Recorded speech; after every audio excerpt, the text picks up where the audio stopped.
Señoras y señores, ¿cómo están? Buenos días, ¿cómo amanecieron? Esperemos que muy bien. Hoy día domingo, día de estar en familia, día de ir a la misa, a celebrar nuestra fe.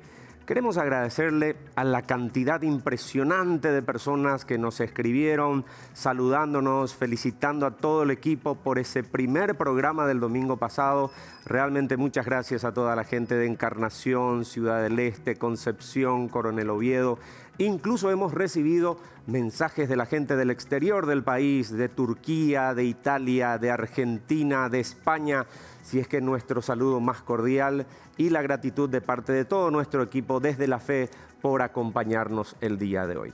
Queremos recordarles que este espacio de GEM tiene tres pilares fundamentales. El primero es hablar de la realidad social, política, económica, desde la doctrina social de la Iglesia. El segundo es el del testimonio. Vamos a tener personas que van a compartir con nosotros sus experiencias de fe.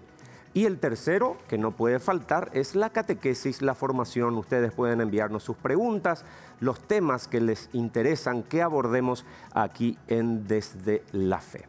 Y ya inmediatamente vamos a presentar a nuestro primer invitado del día de hoy. Es una persona realmente muy especial, una persona muy bien formada e informada. Él es el doctor Esteban Kriskovic, exdirector de la Oficina de Ética de la Corte Suprema de Justicia. Él es especialista en bioética y fue un gran embajador paraguayo ante la Santa Sede. Esteban Kriskovic, qué gusto poder recibirte en nuestro programa Desde la Fe, aquí en GEM, y gracias por aceptar esta invitación. Muy buenos días, Mariano, un gusto estar contigo, con toda la audiencia de GEM. Muy bien, con Esteban vamos a abordar un tema sin duda que genera mucha polémica, donde la Iglesia siempre mantuvo una postura muy firme acerca del aborto. Y queremos abordar desde distintas perspectivas con Esteban, porque él tiene mucha formación jurídica y también la bioética y también, por supuesto, desde la doctrina social de la Iglesia. Pero Esteban, me gustaría que comencemos reflexionando de que este tema del aborto no es solamente a nivel regional aquí en América, sino que es un proyecto a nivel mundial que está buscando impactar en la sociedad. Efectivamente, a partir de los años 70 aproximadamente, existen muchos planes a nivel mundial para que efectivamente la posibilidad de quitar la vida a personas por nacer, por eso yo llamo a veces al aborto un homicidio prenatal, y además de forma legitimada por la ley, pero como el peor crimen, porque es con ensañamiento, es decir, con la máxima violencia que puede realizarse, con premeditación, es decir, calculado fríamente cómo se va a realizar el procedimiento, y además con alevosía, es decir, atacando a una persona inocente sin ninguna culpa. Organismos internacionales neomalthusianos, muchas veces a nivel mundial. ¿Qué es el malthusianismo? Es una ideología que decía que para que exista desarrollo, lo que hay que hacer es disminuir la cantidad de población en el mundo y sobre todo la población pobre. Eso en un tiempo pudo haberse legitimado, pero ahora con los avances de la ciencia, la multiplicación de los sistemas de producción alimenticia es totalmente irrazonable. Sin embargo, muchos organismos y fundaciones internacionales quieren promover un neomalthusianismo porque los pobres molestan. Por eso es que en muchos países, sobre todo en vías de desarrollo, como los de América Latina, hay una promoción muy fuerte del supuesto derecho a abortar. Es decir, convertirse en juez el Estado de cuándo dar la vida, cuándo quitar la vida a las personas por nacer. Eso ahora, con toda una corriente ideológica que verdaderamente ataca a las personas más débiles, como decía el Papa Francisco, considerándolas como un elemento de descarte y no como persona humana, está creciendo muchísimo. Entonces vemos países como la Argentina que el aborto ya no es ni por cuestiones sociales ni por cuestiones de salud, sino a simple petición. Y es durante los 9 meses de embarazo. Y si es una persona que quiere ser adolescente, que quiere abortar, inclusive sin que los padres se enteren. Y si yo soy un médico que no quiere realizar el aborto, no tengo derecho a la objeción de conciencia. Que fue muy cuestionado por muchos médicos. Asimismo, inclusive algunos van presos en la Argentina, famosos casos en Tucumán, por ejemplo. Y si yo soy un hospital, por ejemplo, católico, adventista, o que tengo dentro de mis estatutos una objeción a realizar abortos, no puedo, sino el 100% de los médicos tiene que objetar, y además yo estoy obligado como hospital a realizar ese tipo de procedimientos obligatoriamente, pese a que mis estatutos digan que estoy a favor de la vida y en contra de los abortos. Entonces llegamos a leyes que son tan perniciosas y tan injustas que inclusive se pierde el sentido. La ley está hecha para realizar la justicia, pero ahora parece que está hecha para legitimar un supremo acto de injusticia. Y eso es lo que estamos llegando en países como los vecinos, a la Argentina, que era el ejemplo del derecho en Hispanoamérica, está lastimosamente legitimando el aborto en todo tipo de situaciones. Propiciado por el propio Poder Ejecutivo. Así mismo.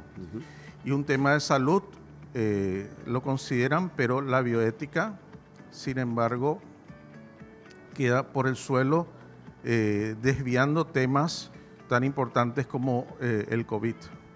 Entonces, inclusive se utiliza el aborto para desviar la atención de temas que verdaderamente son muchos más importantes en la bioética, como perfeccionar la salud pública en un país. Esteban, se habla mucho incluso de que hay organizaciones internacionales que financian esto. ¿Qué información tenemos al respecto? Porque trabajan muy bien el tema del marketing. Por ejemplo, ahora ya no usan la palabra aborto, sino interrupción del embarazo, por ejemplo. Son términos que van buscando porque para mucha gente el aborto ya suena muy fuerte, entonces trabajan muy bien el tema de marketing y se habla mucho de financiación incluso para organizaciones políticas. Efectivamente, hay una novela que se llama 1984 de George Orwell, que hizo en 1948, imaginándose cómo sería el mundo del futuro. Y ahí él dice que la mejor manera de que el gran hermano, en nombre de una fraternidad, controle al mundo es manipulando el lenguaje, haciendo nuevos diccionarios. Entonces, se creó el término interrupción voluntaria del embarazo en vez del aborto, porque sonaba muy fuerte.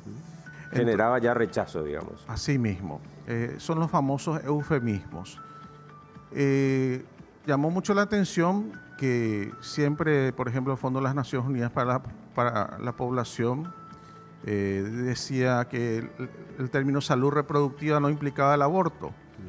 Pero en la Argentina, el Fondo de las Naciones Unidas para la Población felicitó al presidente por el logro de que se considere el aborto como un medio de salud sexual y reproductiva. Entonces van cayendo también ciertas verdades que estaban ocultadas. Mucho tiempo se habló de que la salud reproductiva no implicaba el aborto, pero ahora se está desenmascarando la situación. También hay fundaciones internacionales muy importantes que propician el supuesto derecho al aborto, que sigo sosteniendo es un grave delito. Por ejemplo, la Fundación Soros, la Fundación Rockefeller y otras fundaciones internacionales. La IPPF, que es la Fundación Internacional para la Planificación de la Familia. Muy lindo suena también planificación de la familia. IPPF, pero es la principal propiciadora del supuesto derecho al aborto en el mundo. Sin dudas, Esteban, lo que estás mencionando nos puede ayudar a concluir de que una de las finalidades es el control de la natalidad. Incluso el arzobispo de Asunción, Monseñor Edmundo Valenzuela, en una homilía muy fuerte, mencionó incluso a organizaciones internacionales como la OEA detrás de este tipo de asuntos. Sí, lastimosamente las fundaciones internacionales a veces utilizan medios tan nobles como las Naciones Unidas u otros organismos internacionales para propiciar sus planes. Yo siempre valoro por eso cómo documentos tan valiosos como el Pacto de los Derechos Civiles, Pacto de los Derechos Culturales de las Naciones Unidas, defendían la vida y defienden hasta ahora porque son normas vigentes, y también la Convención de las Naciones Unidas por los Derechos del Niño, que protegía al niño tanto antes como después del nacimiento. Lastimosamente luego han existido manipulaciones a estos organismos y se propiciaron culturas que verdaderamente afectan a la persona humana en esta etapa inicial y también en la etapa final a través de la legitimación de la eutanasia. Como dice el Papa Francisco, se le considera a los ancianos que están por morir y a los niños que están por nacer como elementos de descarte, es decir, a las personas más débiles. Y yo quisiera que verdaderamente encontremos nuevamente unas Naciones Unidas como sus creadores.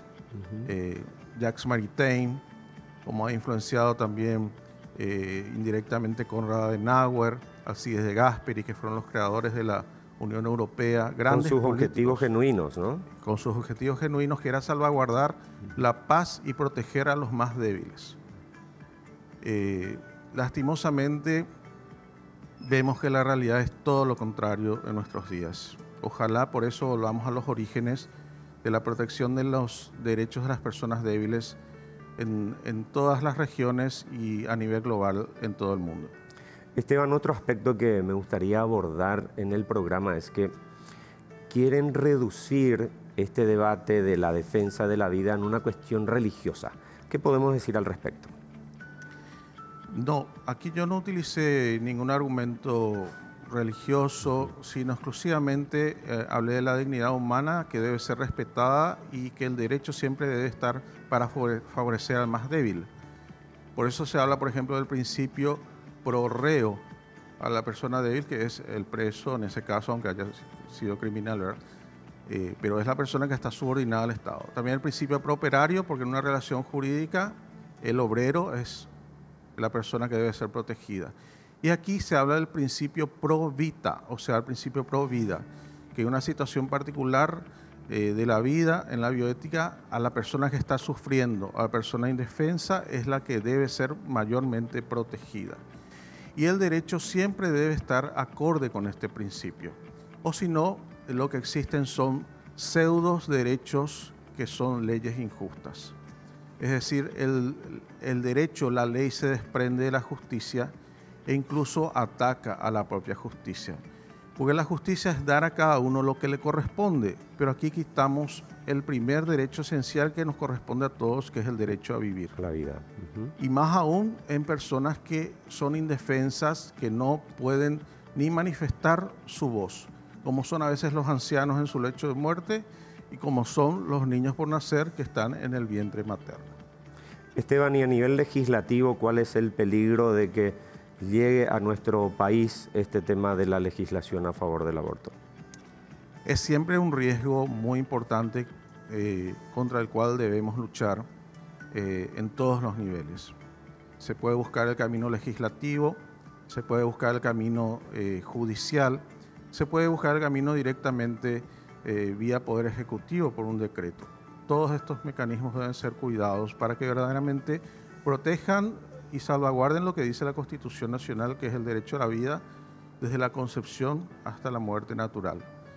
Porque las presiones internacionales son muy fuertes y el Paraguay en eso, gracias a Dios, hasta ahora ha sido un baluarte contenedor de los principios que verdaderamente son válidos, indiscutibles para toda persona humana, conforme a la dignidad que tiene. Esteban, queremos agradecerte tu tiempo. Antes de que empecemos el programa estábamos conversando de que queremos contar contigo en varias ocasiones porque sin dudas es un tema que tenemos que seguir conversando. Así es que en un próximo programa queremos seguir contando contigo, encarando incluso desde otros enfoques. Muchísimas gracias, un cordial saludo y les animo a todos a trabajar siempre por la verdad, por la vida y por la justicia. Así estuvo con nosotros el doctor Esteban Kryskovic. Ahora nos vamos a una pausa y después vamos a tener el bloque de las preguntas, sí, un poco de catequesis. Vamos a hablar por qué la Conferencia Episcopal Paraguaya decretó este año Año de la Eucaristía. No se vayan, volvemos enseguida aquí por GEM.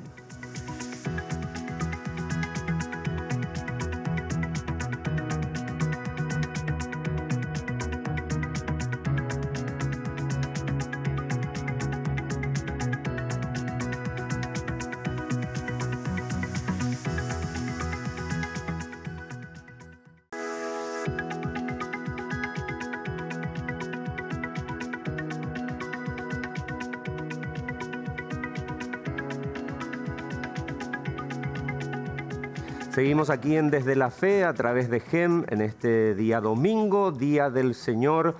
Un día muy especial para ir a la misa. Es un día de precepto.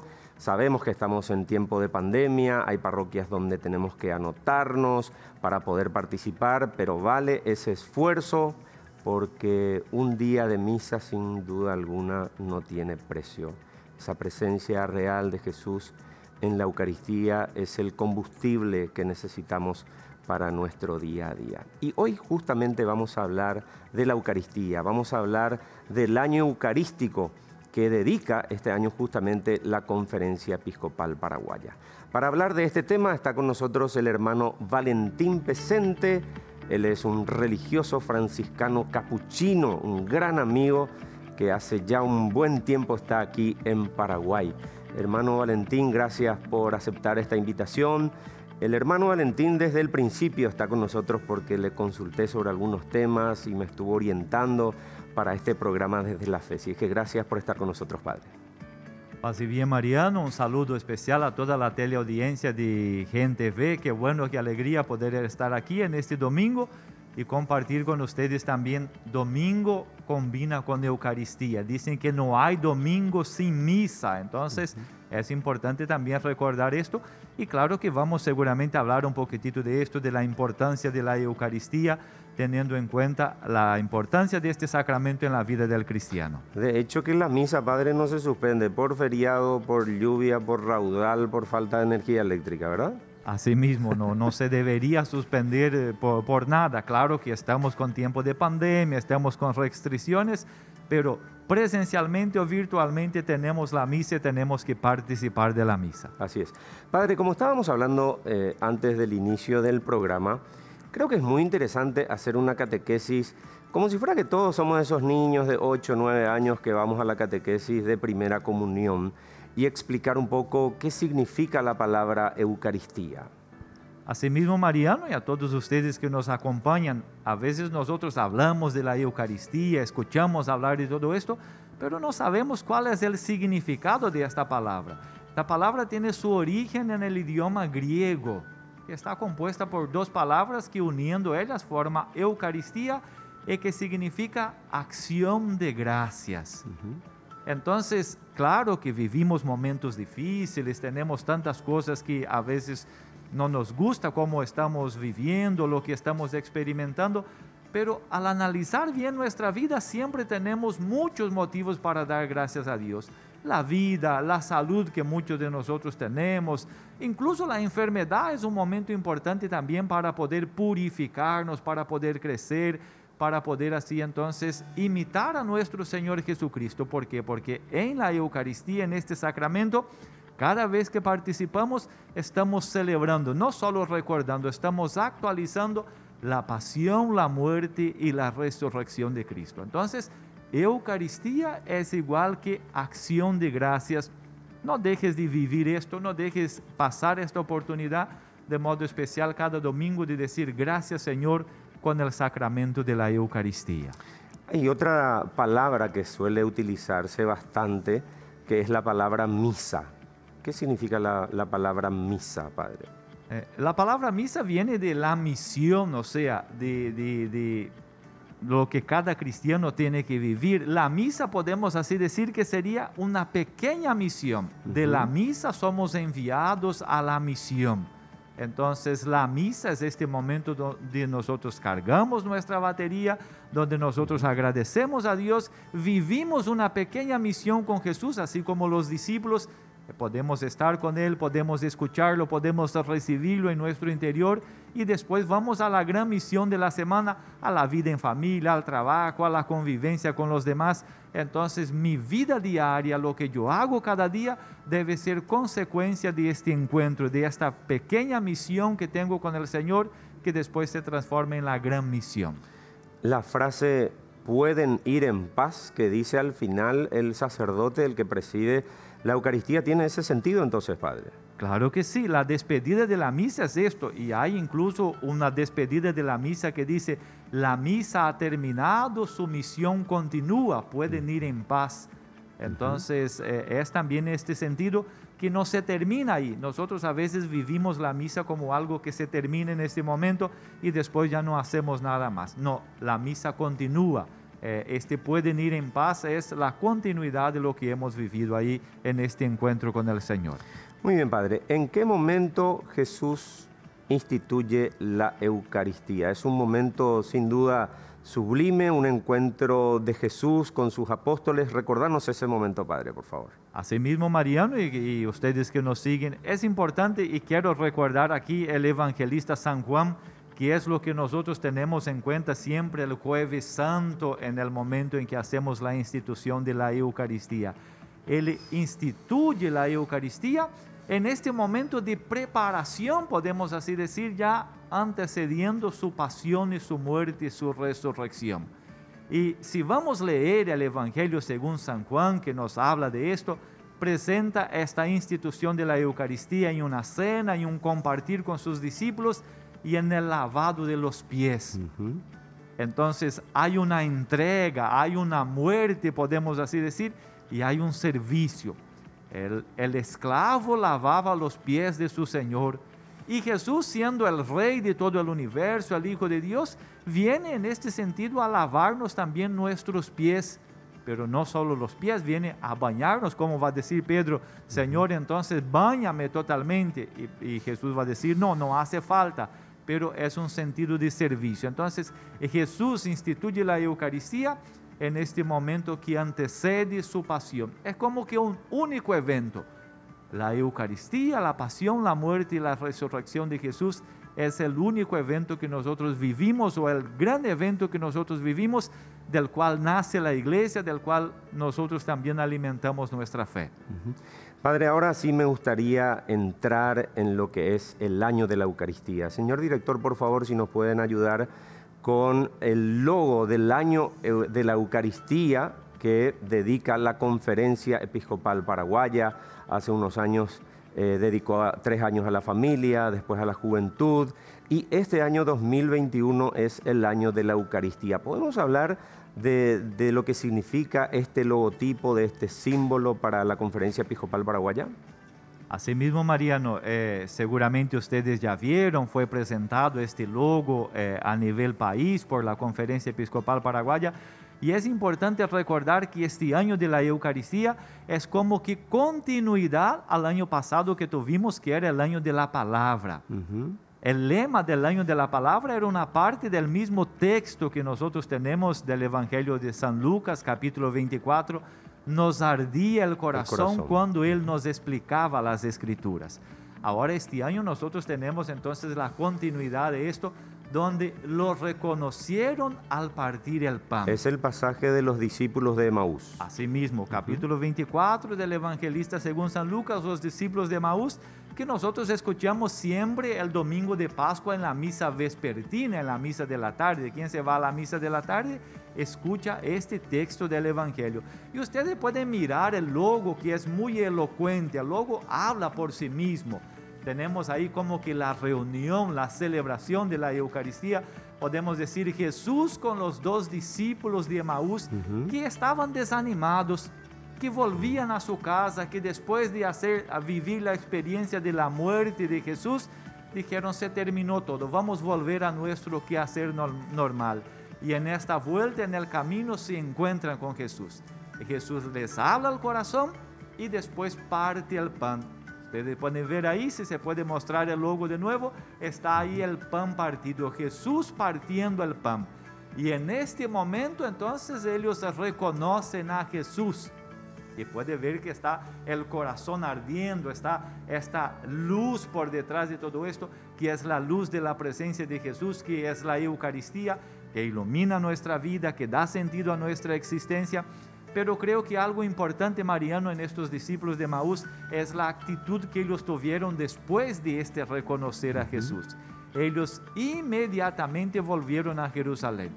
No se quedaron con los brazos cruzados. No es que la Eucaristía para ellos fue un momento así, reconocieron a Jesús y dijeron, bueno, ya está, chao, vamos a seguir nuestra vida. Fueron a cumplir su misión. Ellos volvieron a Jerusalén, que era el centro donde estaban reunidos los demás discípulos, y ahí vivieron esta fe. O sea, lo que estaba prácticamente muerto en el corazón recobra vida con este reconocer Jesús al partir el pan. En la celebración de la Eucaristía, nosotros también partimos el pan. El sacerdote parte el pan. Qué importante reconocer a Jesús, inflamar nuestro corazón y después también ir a nuestra Jerusalén, a nuestra familia, a nuestro trabajo, a nuestra vida social, en fin, donde sea, es ahí donde tenemos que vivir nuestra fe. Padre, y ahora sí, la carta pastoral que dieron a conocer los obispos en función a este año de la Eucaristía. ¿Podríamos mencionar 2 o 3 elementos que más te llamaron la atención?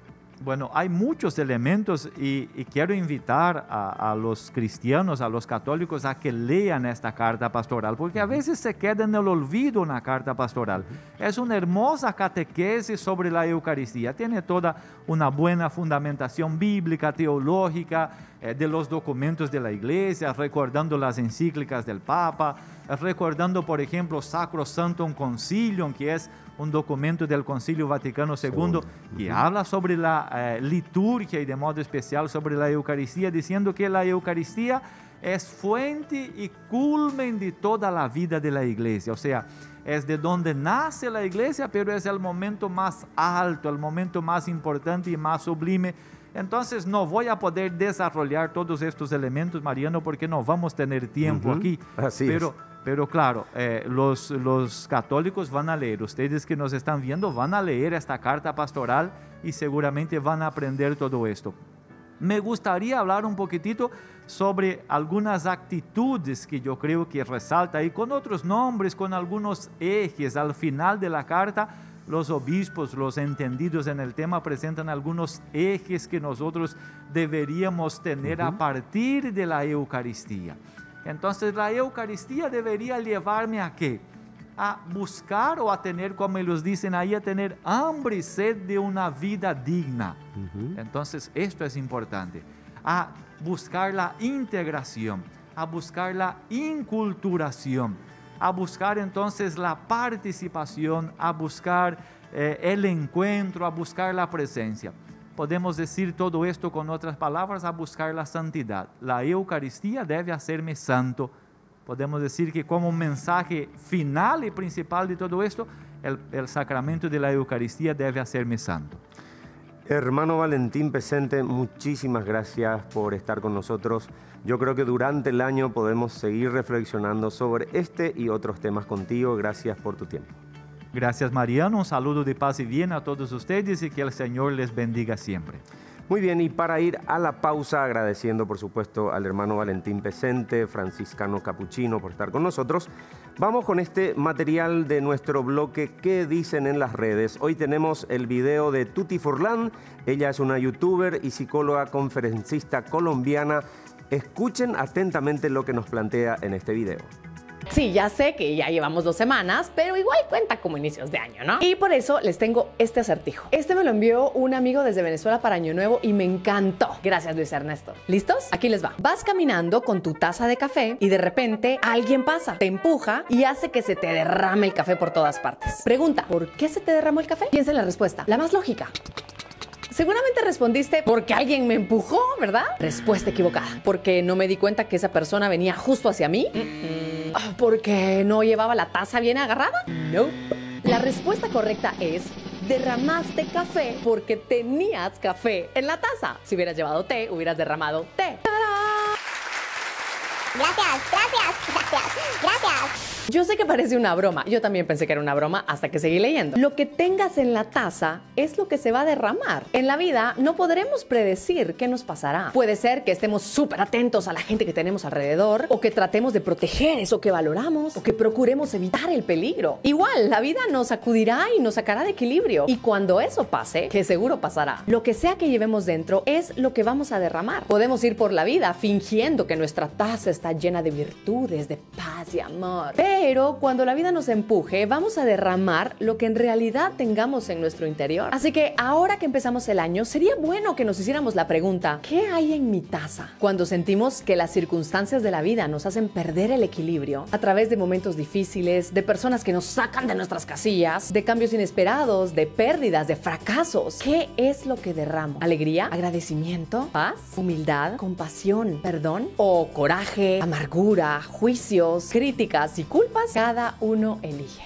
Me pareció lindo ejercicio no solo revisar qué es lo que llevo en mi taza ahora, sino cómo puedo llenarla este año de lo que me hace bien, de lo que me da paz, de lo que me hace vivir a colores. Así que pensé que este año me gustaría llenar mi taza de millones de gotitas de gratitud, porque sentir agradecimiento por las cosas pequeñas o insignificantes, incluso en medio del tropezón, nos da el regalo de sentirnos dichosos y en paz. Le agregaría unas cucharadas grandes de perdón y compasión, que son buenos para eliminar la soberbia y los juicios que engordan el ego. Lo endulzaría con inocencia, para reír, abrazar, disfrutar, dar amor y celebrar la vida como el gran regalo que es, con todo lo que trae. Y un chorrito de silencios para poder regresar siempre a mí y revisar qué llevo en mi taza, porque de su contenido solo yo soy la responsable. No sabremos qué vendrá en este 2019. Seguro traerá momentos maravillosos y también desafiantes, encuentros y desencuentros, risas y lágrimas. Así es la vida. La vida no se evalúa como buena o mala por lo que sucede afuera. La vida se evalúa por lo que sucede dentro. Y por eso, este inicio de año es un buen momento para recordarnos que con lo que hoy ya tenemos, también podemos vivir a colores. Vivir a colores.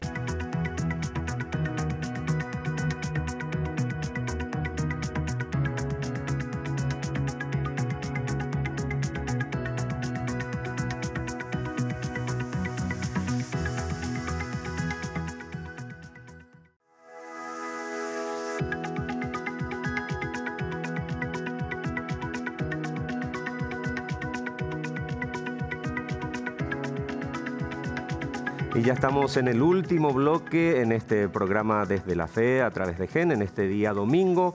Y ahora tenemos el bloque testimonial. Vamos a presentar a un gran amigo, un gran servidor del Señor. Fue gran protagonista con los nazarenos durante la visita del Papa Francisco a nuestro país. Lo conozco ya hace aproximadamente 20 años. Hemos participado de festivales, conciertos en las parroquias, incluso a nivel internacional ha representado también a nuestro país. Está hoy con nosotros Jorge Núñez, él es más conocido como Coque, músico católico, es compositor y últimamente muy asiduo a su presencia en las redes sociales, se convirtió en youtuber. Jorge Núñez, buen día, qué gusto poder recibirte aquí en GEM. ¿Qué tal, Mariano? ¿Cómo estás? Un gusto, la verdad, poder estar aquí compartiendo en este programa. Muy feliz de poder charlar contigo por sobre todas las cosas.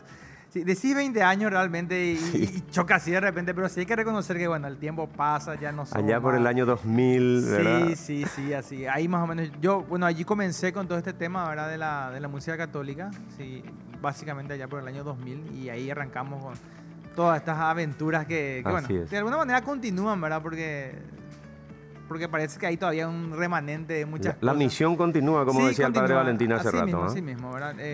Yo creo que uno va evolucionando a medida que pasa el tiempo y en mi caso particular fui encontrando otros espacios en donde hoy, bueno, me siento muy cómodo, pero la idea es seguir haciendo, o sea, yo creo que va... Coque, ¿siempre te gustó la música? ¿Ejecutás algunos instrumentos? ¿Cómo fue tu infancia, tu juventud y tu vínculo con la iglesia, con movimientos juveniles?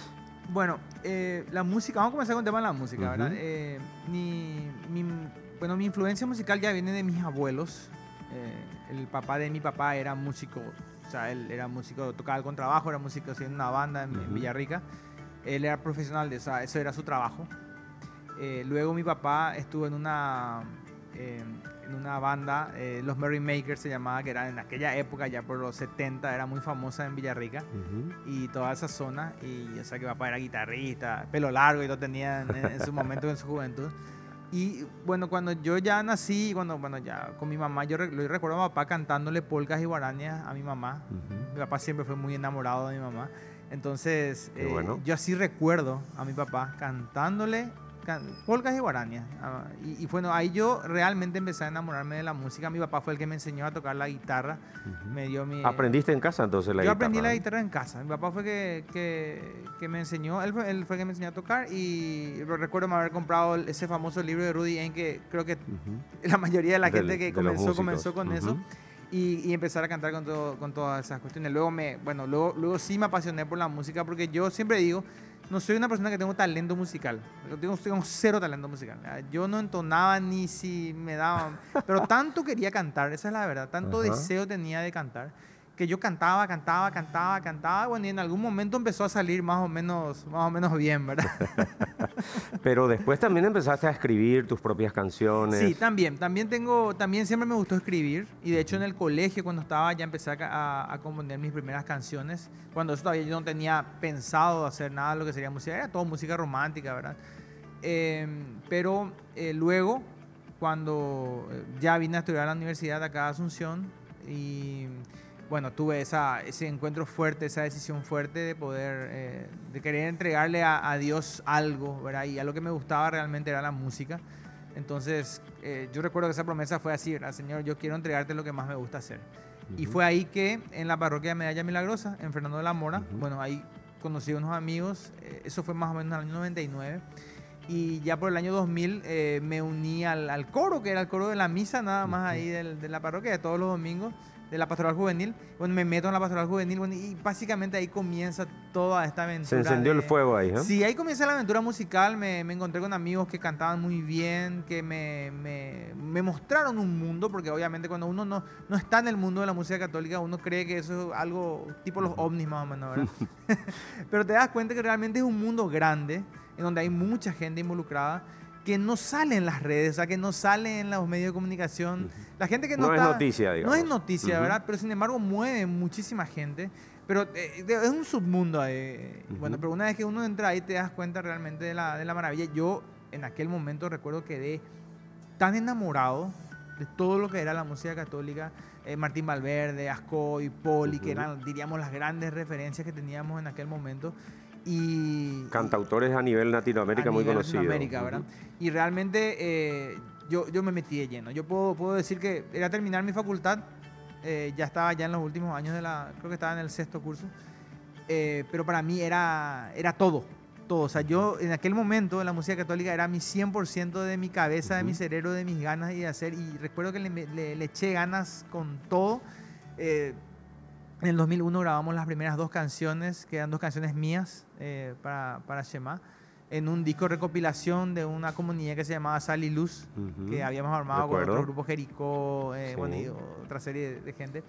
Y a partir de ahí no paramos más, ¿verdad? Y de ahí ya se abrió la empresa, o sea, se abre Shema Producciones como sello, y empezamos lanzamos el segundo disco, y, bueno, y ahí salió el disco en vivo que se hizo en el 2008, y salió el tercer disco, y bueno, y así empezamos a mover, que hasta el 2012 más o menos, que fue, diríamos, el trabajo fuerte que nosotros tuvimos. Y ahí yo hice una pausa, ¿verdad? Una pausa, diríamos, oficialmente, donde yo necesitaba un poquito de tiempo, ver qué hacíamos. Al poco tiempo nace mi hijo también. Y bueno, luego de la pausa, bueno, como que yo me volví a sentar a reestructurar, y bueno, ahí comenzó el proyecto Adorarte, que es un proyecto que hasta ahora continúa, y una serie de cosas realmente que hace que esto siga, ¿verdad? Siga con diferentes rumbos, pero continúe. Así es. Bueno, estamos hablando de música y queremos escuchar algo de música, que podés decirnos qué canción nos traes. Vamos a meterle un poco de espiritualidad también a este programa Desde la Fe, en este día domingo, día muy especial para nosotros. Sí, esta canción se llama Frente a Ti, es una canción que a mí me encanta. Esta canción no la compuse yo, la compuso José Gauto, él era el tecladista de la banda cuando terminamos el disco. De hecho, él compuso muchas canciones de la banda, y esta para mí es una de mis preferidas. De la gente también, a la gente le encanta muchísimo esta canción. Y bueno, se llama Frente a Ti.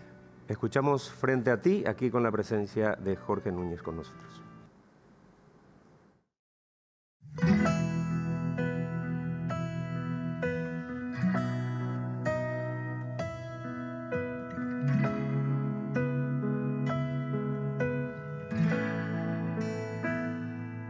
Frente a ti todos mis temores se disipan como niebla al amanecer. Frente a ti, todos mis errores se vuelven llanto cuando al fin puedo entender que siempre estás, sin importar mi condición. Solo me pides que descubra todo tu amor. Frente a ti, se desploman las barreras de mi corazón. Frente a ti,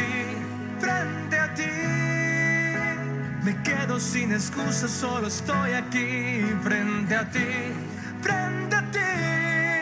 van sanando mis heridas y mi corazón al fin puede entender que con tu amor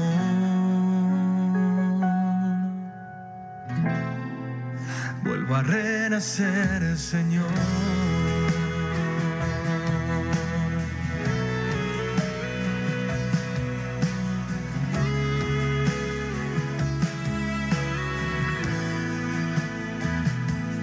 Frente a ti, todos mis temores se disipan como niebla al amanecer. Frente a ti, todos mis errores se vuelven llanto cuando al fin puedo entender que siempre estás, sin importar mi condición. Solo me pides que descubra todo tu amor. Frente a ti, se desploman las barreras de mi corazón. Frente a ti, me quedo sin excusas, solo estoy aquí. Frente a ti, van sanando mis heridas y mi corazón al fin puede entender que con tu amor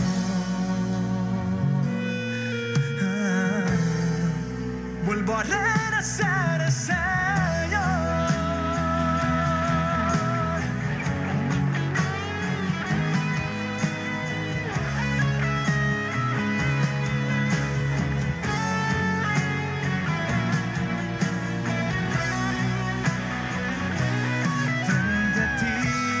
Frente a ti, se desploman las barreras de mi corazón. Frente a ti, me quedo sin excusas, solo estoy aquí. Frente a ti, van sanando mis heridas y mi corazón al fin puede entender que con tu amor vuelvo a renacer, Señor.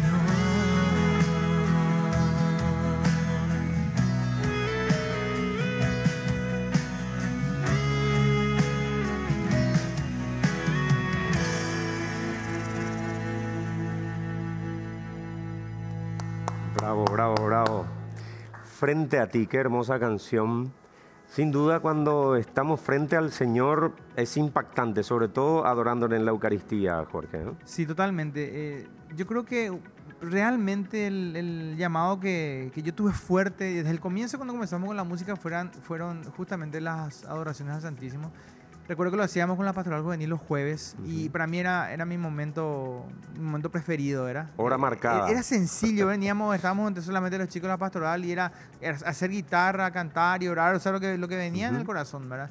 Realmente es increíble que después de muchísimos años, realmente nosotros hayamos encontrado a través del proyecto Adorarte un espacio que realmente para mí llena mi corazón, ¿verdad?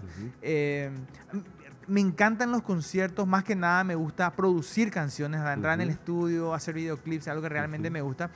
Y los conciertos también los disfruto mucho estando en el concierto, pero la previa y todo lo que implica llegar realmente es mucho. Son momentos especiales. Sí, son momentos muy complicados y difíciles, porque realmente la gente dice, qué lindo el concierto, todo, pero todo lo previo, lo anterior. todo lo que implica poder llegar a eso, inclusive en el concierto mismo, la preparación, prueba de sonido y todo lo que implica realmente es mucho. Y lo hice durante muchísimo tiempo, y entonces donde hoy yo creo que esa es la parte donde estamos un poquito en pausa. Sin embargo, seguimos produciendo. De hecho, Shema sigue como banda y estamos programados para esta semana grabar un nuevo videoclip. Qué bueno. Así que bueno. Estamos con eso, seguimos viendo en las redes. Cuando tengas listo, avisarnos para pasarlo por acá. Por supuesto, vamos a estar acá presentando. Este es el lugar para presentar el nuevo videoclip, ¿verdad? Vamos a ver si pueden venir más miembros de la banda también. Y bueno, estamos contentos porque seguimos con esto. De hecho, vamos a cumplir el año que viene, este año estamos cumpliendo 20 años con la banda, entonces estamos también viendo algo también que podamos hacer oficialmente. Muy bien. Jorge, lastimosamente el tiempo se nos fue, sabes cómo es el tema de la televisión, te agradecemos muchísimo tu presencia. Un mensaje que quieras darle a los jóvenes, a las familias que están mirándonos en este momento, en este día domingo. Bueno, para mí mi mensaje es sencillo, busquen jóvenes sus prioridades reales en su vida. ¿Y cuál es su prioridad real? A mi criterio es lo que yo vivo en mi vida, es su familia.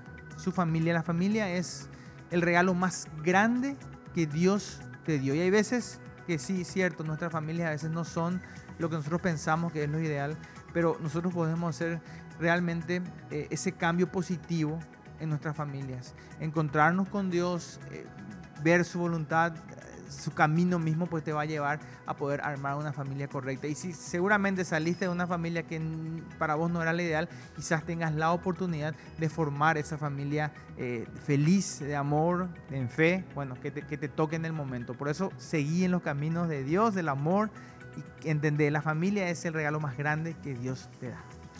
Muchísimas gracias, Jorge. Quiero comprometerte a que en otro momento estés con nosotros contando más experiencias, porque tenés lo de la visita del Papa, por ejemplo, que no pudimos hablar ahora, pero contamos contigo en otro momento. Sí, y con más canciones también. Mariano, estamos a las órdenes, así que vos me pedís y yo estoy. Ya está. Gracias. Así estuvo con nosotros Jorge Núñez, un músico católico, un joven que sin duda alguna está evangelizando a través de la música. Muchas gracias a ustedes también por acompañarnos en este día domingo, día muy especial para todos nosotros, día de participar de la Eucaristía, día de rezar en familia. Que tengan un excelente día domingo. Nos encontramos la próxima semana. Muchas gracias. Que Dios los bendiga a todos.